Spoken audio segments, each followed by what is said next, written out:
There was another thing I wanted to address today that I had been thinking about for a minute, um, kind of in tandem to when I was making the previous video I put out today.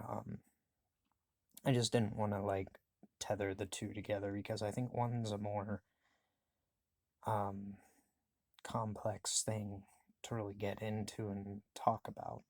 You know, there's a certain quality in the world that we talk about and kind of pursue so frequently out of one another, and we feel like it's a quality that the world lacks, and this kind of scarce, obscure resource and mysterious force that seems to always evade us. You know, we often seek it from one another. We put the quality of what it is behind, you know, a face and a body and a personality and the qualities that come with, being enmeshed in this force that seems to tie and tether and bind our lifetimes together, and yet be such a fragile and at times seemingly fleeting thing, but a beautiful thing, no doubt. And nonetheless, that everyone, seeks out of life through some means, some way. You know, you'll probably guess it's love. And oh, if a millennium of lifetimes could really express just how naive and childlike we are as human beings to get lost in the world and bound and tethered in all its intricacies and find a case of mistaken identity for what we call love. You could write a lifetime of tomes that would probably outlast the entirety of the human species faster than what we seem to be falling into. You know, there's a lot of people that don't believe love is a real thing, and they subscribe it to the idea of a bunch of chemicals and hormones in the body that, elicit a certain response due to the stimuli of seeing someone that you find attractive.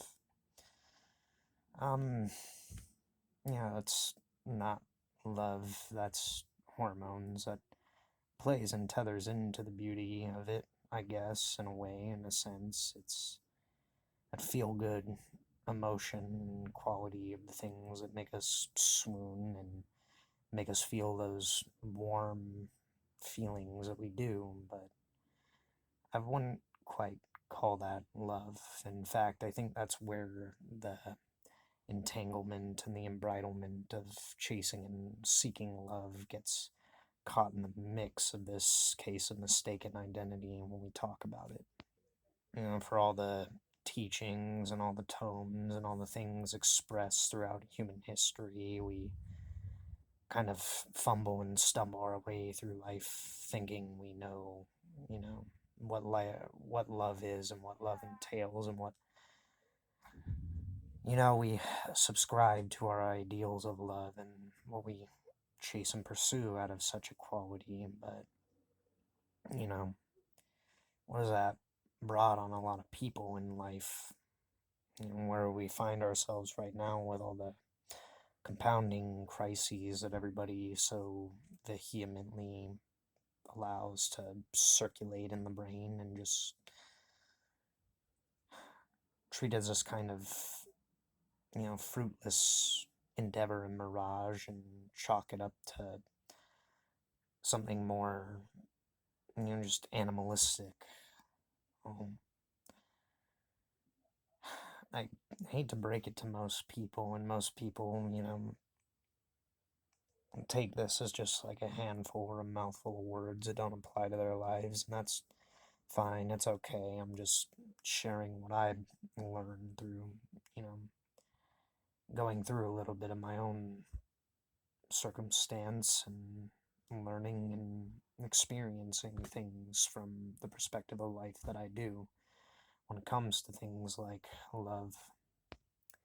Like I said, we have a very misconstrued case of mistaken identity on what we think and subscribe our ideas to love as being. Love is less of a word and more of a feeling to begin with. It's this harmonious, like, connectivity to something. And this is why I kind of raise and beg the question for people to consider: is love really just found in two bodies coming together? Or is love something that you find in a quality of a multitude of things? You can love your pets, you can love your hobbies, you can love a lot of things in life. So, what we call love isn't necessarily just constrained and confined to the idea of a physical relation with another, or the things that makes us feel. Maybe that's just a quality of a particular kind of love. You know, love is more this connection. Love is a kind of sensation, not a stimulation necessarily through the body, but this feeling of a kind of harmonious interplay of things in life. It's a quality of things that bring us this sense of caring, this sense of joy, this sense of reason and purpose, and sometimes even longing. It's a pull to things. It's a force that's like gravity. It just kind of brings certain qualities of life into orbit, and in that sense, what we often define and categorize as love has less to do with the body and more to do with, this mysterious force that just seems to, like, guide us in a certain direction, but it's really directionless. It's really aimless, isn't it? It's just a quality of certain things that we have a fondness for, this light-hearted admiration or connectivity to. When I say I love, when I think about what love is, it's not something I necessarily fathom, because it's not something that can be articulated into thoughts, but it can be expressed and evoked straight from this, like, overwhelming feeling in the chest immediately. It doesn't require pondering or considering what it is. I find a love and a fascination for things like, the night sky and the vast amounts of stars that surround and encompass all the going ons in this mundane world, and allow me to, like, take time away to escape all the things moving around on this little planet, to, like, look up at this heavenly body. I find a quality of love in sunrises and sunsets, and the warm glow of light hitting me, you know the shades of colors changing, how it refracts and changes the color on clouds. I find a deep love for looking at the changing cycles of the moon. I find a deep love and a kind of connection with things like staring out at the horizon of the ocean. I feel a connectivity to nature, knowing that eons of time have passed and created everything on this planet from that one cauldron of, a mass spanning body of water, and all the life that has existed before me, all the things that might exist after me. And I think about the connectivity and all that. I don't chalk it up to just science and biology. I think that's miraculous. When I think about love, I think about the fact that our particular solar system is aligned in such a perfect way that it even facilitates the propagation of life to begin with. You know, the distance between the sun and our planets and the things holding everything in orbit, that gravity, and the moon's perfect distance from our planet that pulls on the tides and makes the seasons change, the very connectivity and pull that has on our body is us being beings made out of a certain percentile, a high percentile of water and the different elements that this planet produces. There is a level of interconnectivity in a force like that. When I think of love, I think about the fact that every day that I wake up from that unconscious, floating in that empty space at times, that dreamless state of deep sleep, I wake up to, the sensation of breath, that I can breathe, take in the quality of just, knowing I'm alive and a living organism and I have a heartbeat in that moment. And, in the past, my thoughts used to overwhelm me whenever I would wake up, but sometimes, more recently, I wake up and the things that pop into my mind are just like, you know, thank God, I get to live another day and see my dog and take her for a walk in the morning like I usually do. I'm gonna see another sunrise and have another cup of coffee and enjoy that crisp air. When I think of love, I think of all the melodies and harmonies and rhythms and different flavors and textures of music I've heard over the years and all the things that held me together when I was falling apart, that music inspired and brought, a stirring of emotions in my heart too. I think of everything that I went through and everything that I survived and everything that I overcame. And I think of all the struggles that I've been through and all the mistakes I've made. And I'm grateful that I decided to stick around and grow from those experiences and learn. And even the things that I fucked up on, and even the things that I had, you know, thrown caution to the wind too. I'm glad that I was once that dumb, foolish kid that I was. I respect and admire that fucking kid. I love that kid.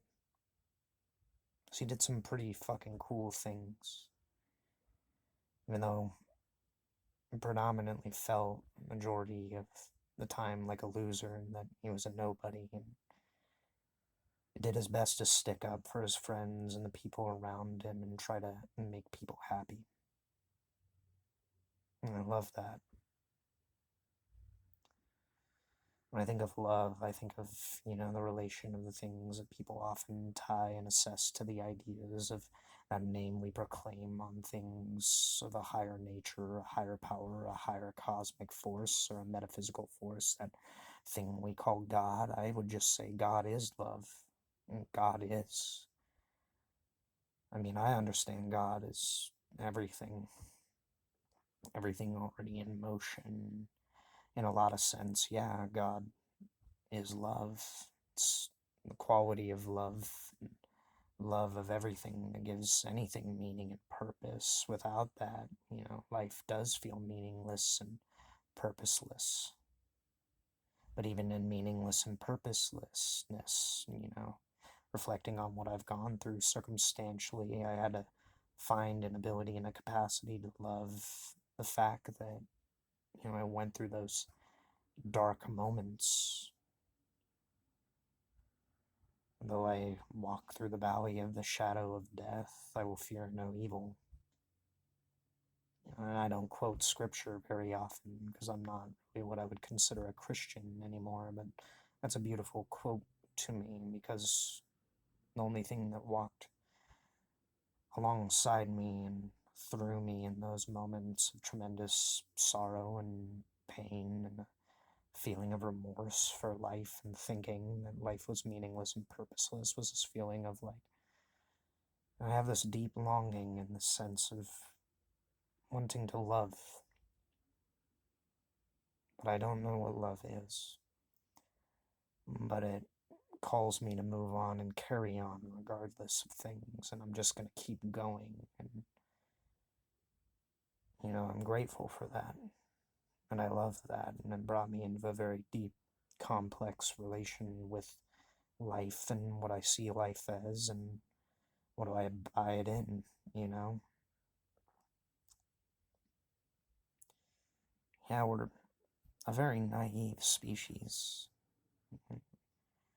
All the things that point to the qualities of what make life unique and beautiful are all around us at any given time, and we chalk up our ideas and concepts of love to this, very misunderstood framework of ideas. You know, I think it's true what they say that you have to have a sense of humor in order to survive life's absurdity. And you gotta find, the light in the dark things, because look at all the tragedy and calamity and this chasing and seeking for love in all the wrong places has really brought humanity. And there's a lot of times where I realize and acknowledge, hey, I might be one of those people that got left behind when it came to jumping the ship on finding something like a life partner. And you know what, more recently I've come to the conclusion that I don't really mind that if that's the case. My life's not over necessarily, but I just began to realize that love isn't found in a quality of hunting it in another body, in another being, with another identity, in another life story necessarily. Love is what pulls and draws the qualities, the best qualities out of you to be able to, want to show compassion to another, want to be there for another, and want to lift another.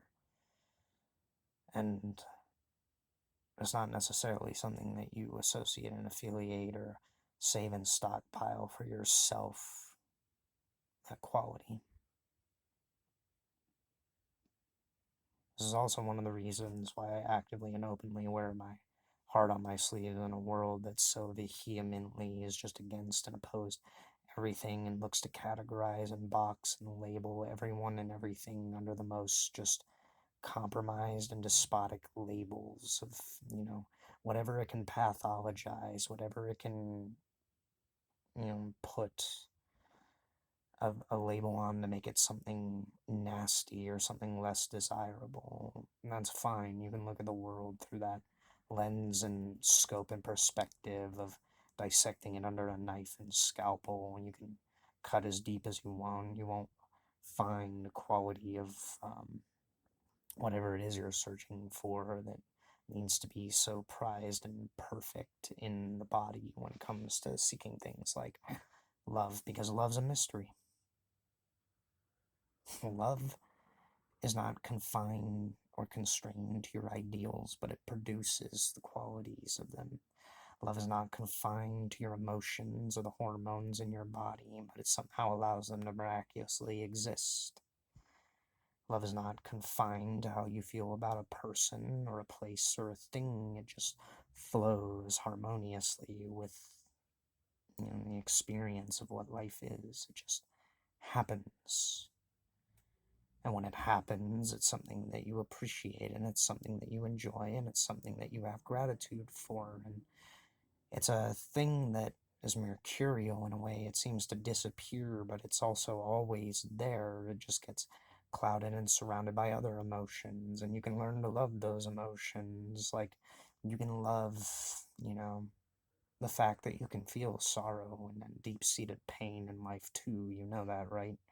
You can learn to love those things because they teach you qualities of, how to be strong, how to accept that these are part of the human experience, that these are part of your experience, and you have a full range of emotions and things you will feel in a lifetime, and you're lucky to feel the quality of those things and go through the range of those things. It's just about not being so embridled and caught up in them that they become an attachment to your identity at any given time. You don't have to ride the roller coaster of emotions necessarily to feel something resonating through the body and just analyze it for a sec. Not dissectively, but to just feel it as it comes and as it goes, and, learn from that, and appreciate that, find a beauty in that.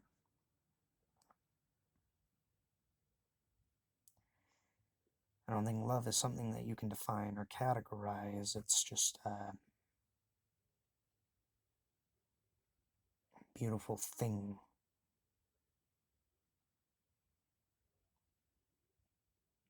It's not something that you can identify necessarily with your eyes, but you can associate it with that. It's not something that you necessarily have to affiliate with an emotion, feel about one thing or another. It just kind of happens. It just kind of happens. What a special, unique thing that is. How naive we are sometimes to misplace that on, one thing or another, and we all blunder. It's okay. It's part of the growing process. For all the teachings and things that I understood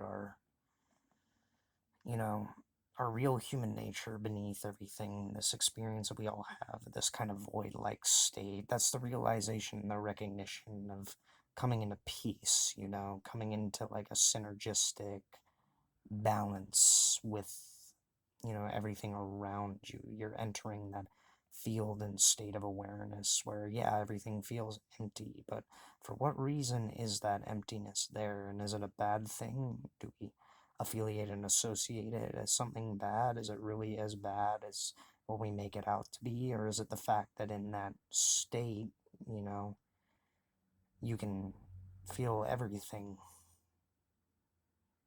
really? And it's only the thoughts and the emotions that we tether and tie to that feeling of emptiness that really give it this reputation of being something bad.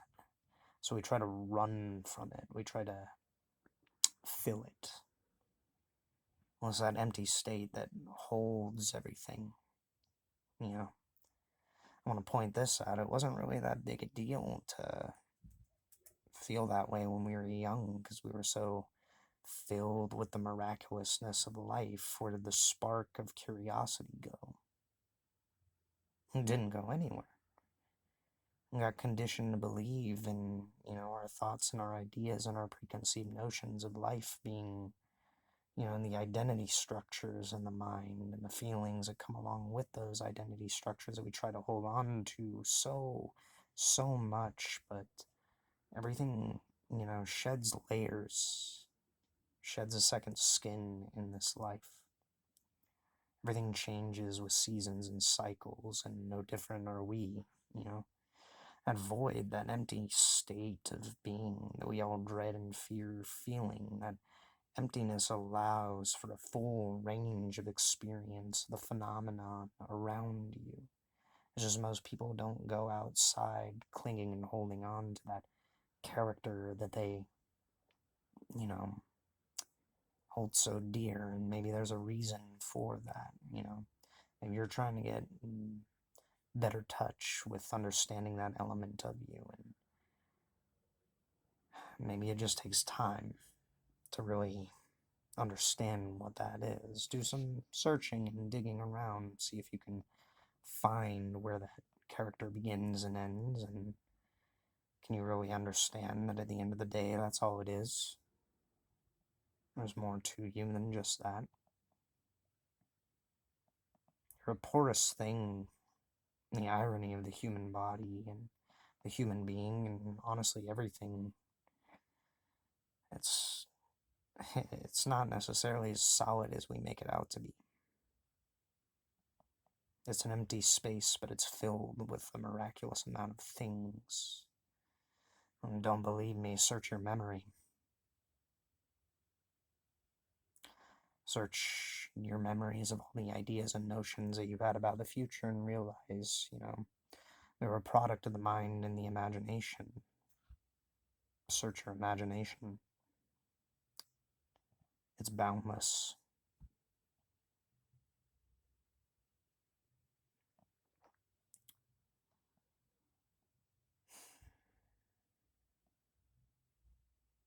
love is a much more unique thing than what we make it out to be, and at the same time, you can't know love really and what that word means ever, because it's a constant and continuous mystery. It just seems to kind of happen. That's a beautiful thing. That's a really beautiful thing.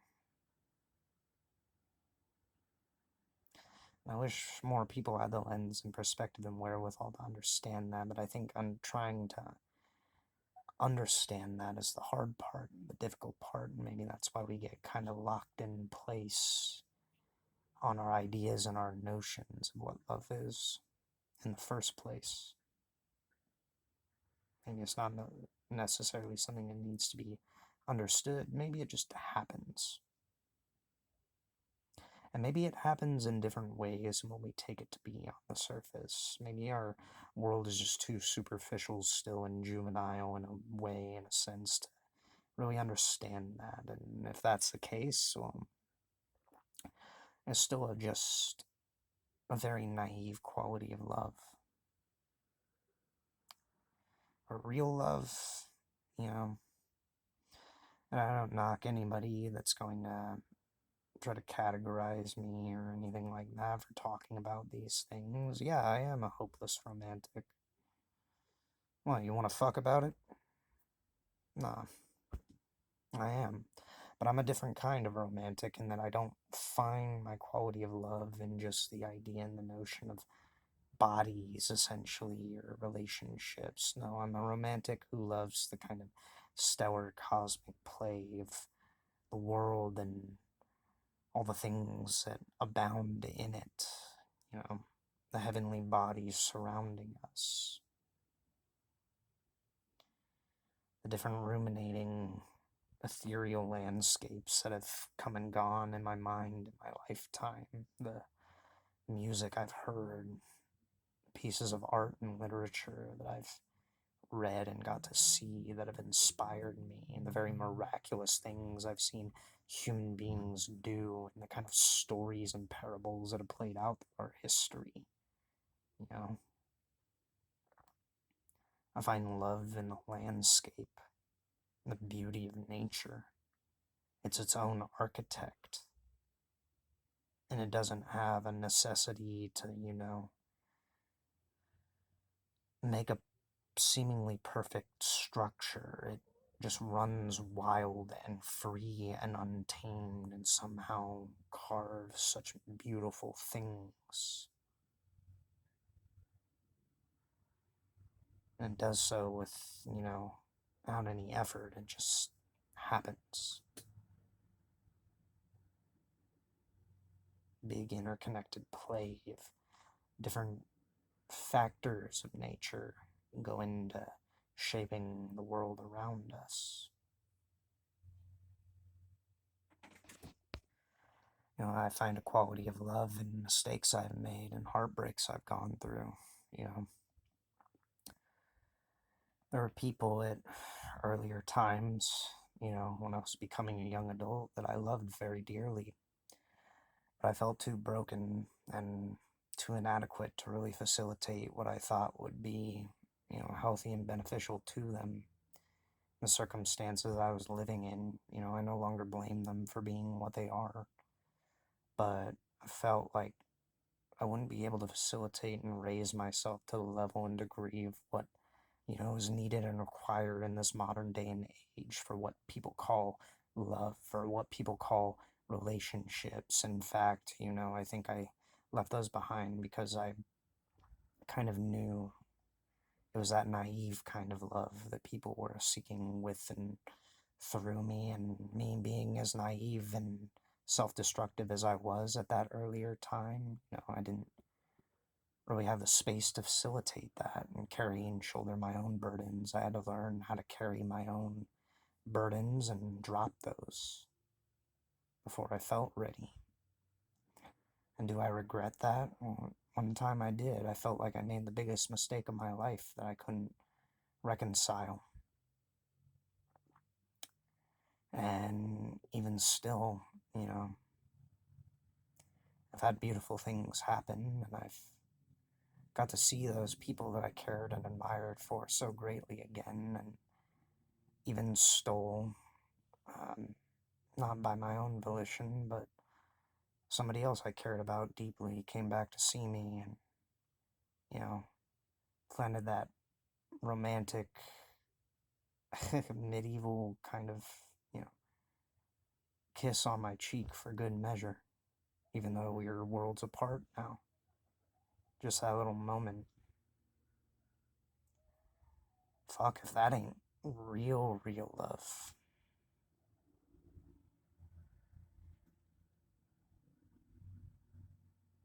Oh, yeah, I'm glad I got to experience that. Sitting here doesn't feel like an overwhelming thing, but it is.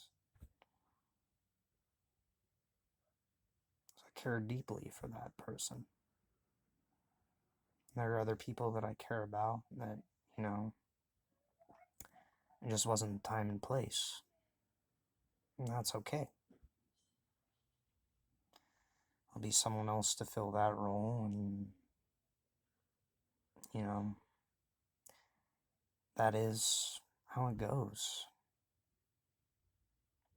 Can't complain about it and can't cry over the fact that, you know, it didn't work the way it was supposed to. It works the way it has to. I worry.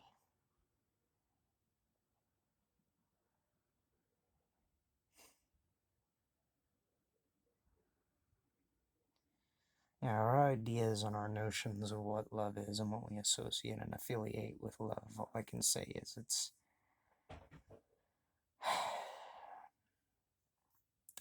not in a morbid sense, but, you know, in a kind of perspective coming from that archetypical wise old man and wise old crone kind of way. You know, it's childishly naive. We go through an entire lifetime kind of putting constraints on something like love, and all around us through our entire lifetime, there's so many things that we find love in and through. And yet we're always seeking it, always chasing it. We always think it's something that's escaping or running away from us, but it's all there is.